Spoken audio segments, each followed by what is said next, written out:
Terima kasih Anda masih bersama kami. Bagi Anda yang baru saja bergabung, kami hadirkan kembali 3 berita utama hari ini. Pengendara sepeda motor tewas terlindas saat berusaha menyalip truk di Kabupaten Goa. Tak terima ditegur karena menggeber motor, rombongan pengantar jenazah serang permukiman warga. Kekeringan terus meluas, puluhan ribu warga di pesisir Kabupaten Maros dihantui krisis air bersih.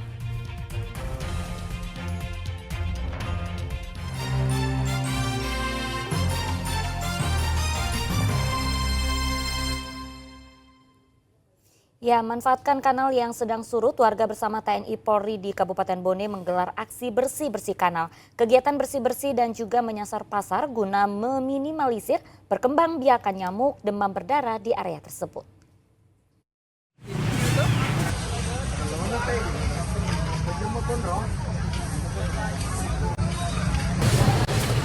Mumpung air kanal sedang surut, waktunya bersih-bersih. Kegiatan ini dilakukan secara gotong royong oleh warga setempat dan TNI Polri di aliran sungai Sambaloge, Kecamatan Taneteriatang Barat, Kabupaten Bone. Pembersihan dilakukan mulai dari tangga menuju kanal, pinggir kanal, hingga pembersihan saluran air. Sampah plastik hingga pasir yang sering menghambat jalur air dibersihkan untuk menghindari potensi terjadinya banjir jika air sedang naik. Tak hanya pembersihan saluran air, aksi bersih-bersih yang digelar Senin pagi ini juga digelar di Pasar Sentral Lama untuk meminimalisir perkembangbiakan nyamuk demam berdarah denggi. Kegiatan bakti sosial atau kerja bakti di Kelurahan Maceke, Kecamatan Taneteriatang, di seputaran Pasar Sentral. Di mana yang pertama tujuannya tentunya kita memupuk solidaritas dengan sesama aparat keamanan, dalam hal ini Kodim, Denpom 14.1 Bone, Polres Bone, dan tentunya kita juga melibatkan masyarakat Kelurahan Macege. Sebelumnya kanal aliran sungai Sambaloge sering tersumbat ketika musim penghujan. Hal ini terkadang menyebabkan air meluap ke jalan hingga menggenangi Pasar Sentral Lama. Kegiatan bersih-bersih yang dilakukan setiap bulan ini juga sebagai wujud kedekatan TNI Polri kepada masyarakat untuk menjaga lingkungan agar tetap bersih dan sehat. Andi Muhammad Sardi melaporkan dari Kabupaten Bone.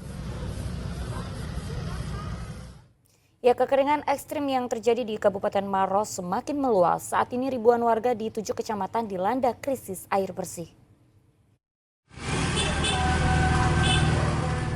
Kedatangan bantuan air bersih ini langsung disambut warga.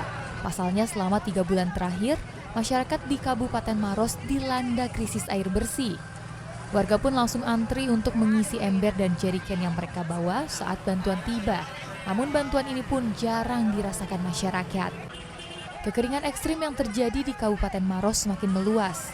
Berdasarkan data Badan Penanggulangan Bencana Daerah atau BPBD setempat, wilayah yang terdampak kekeringan ekstrim di Kabupaten Maros meluas hingga ke 7 kecamatan. Masyarakat sangat kesulitan mendapatkan pasokan air bersih karena belasan sumur tada hujan juga sudah mengering. Jumlah warga yang terdampak krisis air bersih kini sudah mencapai 22.000 jiwa.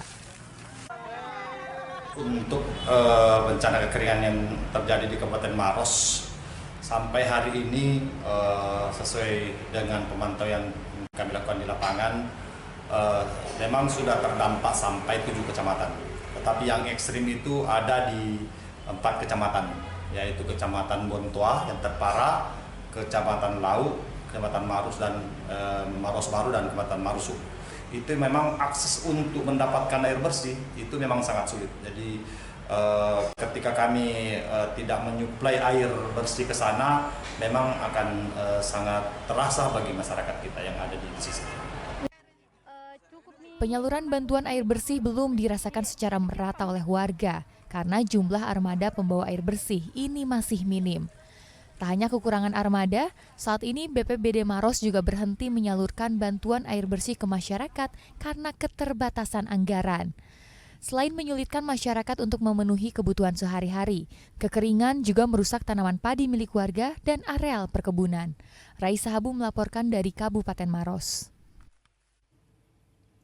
Ya, menghadapi musim kemarau, petani tambak ikan air tawar di Kabupaten Pangkep mengalihfungsikan tambak mereka untuk memproduksi garam. Hal itu rutin dilakukan ketika memasuki musim kemarau agar tidak merugi. Banyak cara dilakukan petani yang menggantungkan hidupnya dari hasil panen tambak ikan untuk bertahan menghadapi musim kemarau. Sejak memasuki musim kemarau, sejumlah petani yang berada di Kecamatan Labakang, Kabupaten Pangkep, mengalihfungsikan tambak mereka yang sebelumnya dipenuhi ikan dan udang, kini diganti menjadi tambak garam. Kegiatan ini rutin dilakukan setiap tahun oleh para petani ketika musim kemarau tiba. Pasalnya, pengolahan tambak garam juga tidak memerlukan banyak tenaga manusia. Proses penguapan dan pengeringan membutuhkan waktu sekitar 4 hari hingga menghasilkan butiran kristal putih. Ketika musim hujan, mereka akan kembali beralih bertani ikan dan udang. Iya. Mau pergi saja jual ikan. Kalau berhenti begini jual ikan. Nambah ikan juga, Pak? Iya. Biasanya kalau sudah begini, diisi lagi biasa lagi. Diisi lagi ikan udang kalau Kami 10 tahun selalu begini, bikin garam. Musim panas kalau hujan berhenti. Jadi kalau musim hujan, Bu, itu kerja apa, Bu? Kalau musim hujan, Kenapa? kerja apa? Saya ikan mama kasih ikan. Oh, di tambak Iya. ikan dia. Iya. Pengalihan fungsi lahan di musim kemarau membawa berkah tersendiri untuk para warga. Meski harga garam sedang anjlok, warga tetap konsisten bertani garam.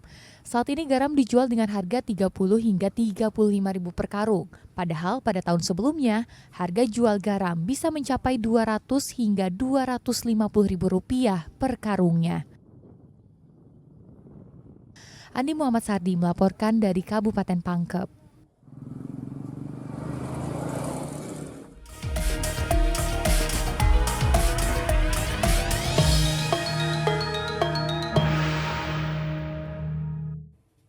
Ya, masa berunjuk rasa di depan kantor Bawaslu menuntut Bawaslu menindak tegas ASN yang tidak netral. Pasalnya sejumlah ASN di lingkup Pemprov Sulsel diduga mendukung salah satu paslon gubernur dalam Pilkada 2024. Masa aksi yang tergabung dalam koalisi Barisan Rakyat Masyarakat Takalar berunjuk rasa di depan kantor Bawaslu Sulawesi Selatan. Mereka menuntut Bawaslu agar menindak seluruh aparatur sipil negara yang berlaku tidak netral sepanjang tahapan pilkada serentak yang berlangsung di Sulawesi Selatan. Pasalnya sejumlah ASN diduga tidak netral, salah satunya yang sedang viral di media sosial. Foto ketiga ASN di lingkup Pemprov Sulsel berpose sambil mengangkat 2 jari dan mengangkat poster salah satu kandidat pasangan calon gubernur dan wakil gubernur nomor urut 2, yaitu Andi Sudirman Sulaiman dan Fatmawati Rusdi. Badan Pengawas Pemilu Provinsi Sulawesi Selatan yang menerima laporan masih melakukan penelusuran dan akan memanggil ketiga ASN tersebut untuk memintai keterangan. Dalam laporan ini kami maksimal 2 hari, ya, 2 kali 24 jam kami memproses ini untuk menentukan apakah nanti persoalan ini memenuhi unsur atau tidak. Untuk masalah ASN ini tadi ada 1, meskipun yang melapor di kami ini ada 2, ya. Ya, karena persoalan yang lain ini adalah terkait di akun medsos juga terkait masalah bagi-bagi barang dan sejenisnya.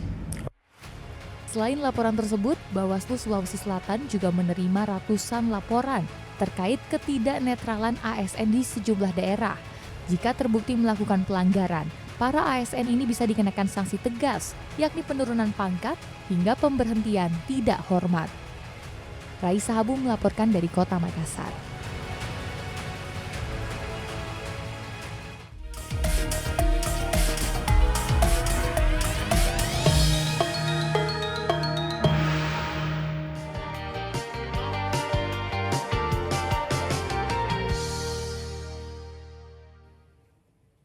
Informasi tadi mengakhiri jumpa kita. Atas nama rekan yang bertugas, saya Auriga Gustina mengucapkan terima kasih atas kebersamaan Anda. Selamat beraktivitas dan sampai jumpa.